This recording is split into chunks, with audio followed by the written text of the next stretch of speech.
pas banget tadi Mas Hersu memulainya dengan menggambarkan ada pidato yang menyebut-nyebut makar dan terorisme. Karena kita bisa lihat narasi seperti itu adalah cara yang ibaratnya tuh playbook dari banyak pemerintahan yang bersifat demagog. Jadi ketika ada pernyataan pendapat, kan ini esensinya sebenarnya orang mengekspresikan kemarahan mereka. Tapi bukannya menjawab apa yang dipermasalahkan oleh para pemprotes, langsung menuduh pemprotes, awalnya kan dibilangnya antek asing, nah kemudian berubah sekarang makar dan terorisme. Tapi saya harus bilang, tolong kembalikan ke asal muasalnya kenapa ada orang-orang yang turun ke jalan. Menurut saya memang orang yang turun ke jalan ini kan bisa dibilang ada 3 kelompok. Kelompok pertama itu aktivis yang memang dari dulu, dan itulah benar sekali saya, Mas Ubed, dan juga Bung Gede biasanya ketemu itu untuk diskusi.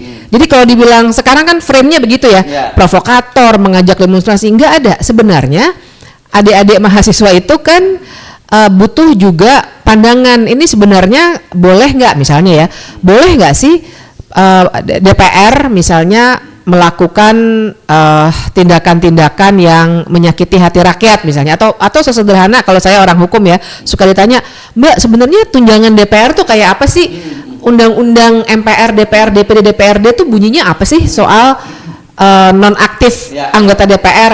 Kan mereka memang butuh guidance karena dosen mereka di kampus mungkin nggak bisa menjawab, mungkin belum sempat ketemu. Nah ada yang itu tuh, yang aktivis seperti itu yang memang suka diskusi, menggali masalah bersama dengan senior-seniornya.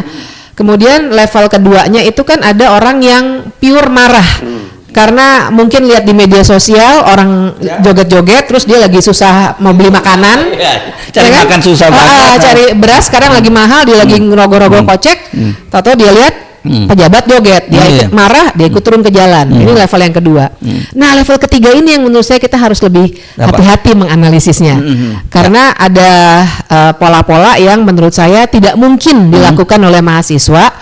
Karena saya suka mengibaratkannya dalam beberapa pembicaraan tuh, bakar halte itu nggak mungkin kayak bakar tisu. Mungkin mahasiswa bawa korek untuk merokok, mungkin kalau yang merokok. Tapi bakar halte itu butuh persiapan. Nggak mungkin orang spontan tuh bakar yuk terus bakar terjadi. Pasti butuh persiapan. Ada yang katanya bawa tangga, kan udah mulai dikumpulkan bukti-bukti ya.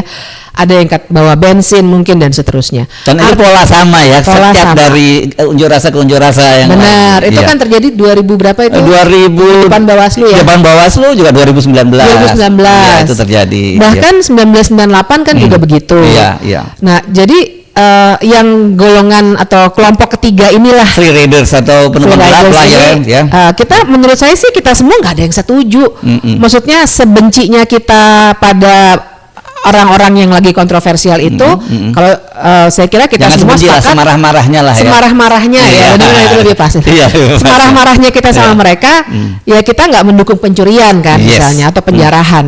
Tapi itu memang bukan kita gitu.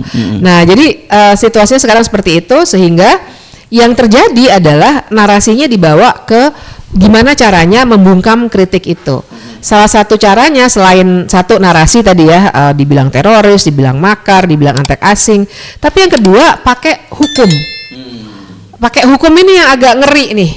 Karena mulai menurut saya ya, secara hukum saya siap berdebat juga tuh, karena banyak yang mengada-ada, yang pakai akun Instagram yang isinya informasi dibilangnya menghasut dan seterusnya. Banyak lah kalau kita bicarakan nanti banyak detail hukumnya di situ. Tapi saya melihat fenomena ini mungkin agak mirip, kita semua banyak belajar ya. Misalnya agak mirip sama, jangan-jangan mirip sama Malari 1974. Di mana setelah peristiwa Malari banyak penangkapan aktivis-aktivis lama itu dulu kan ditangkap di penjara.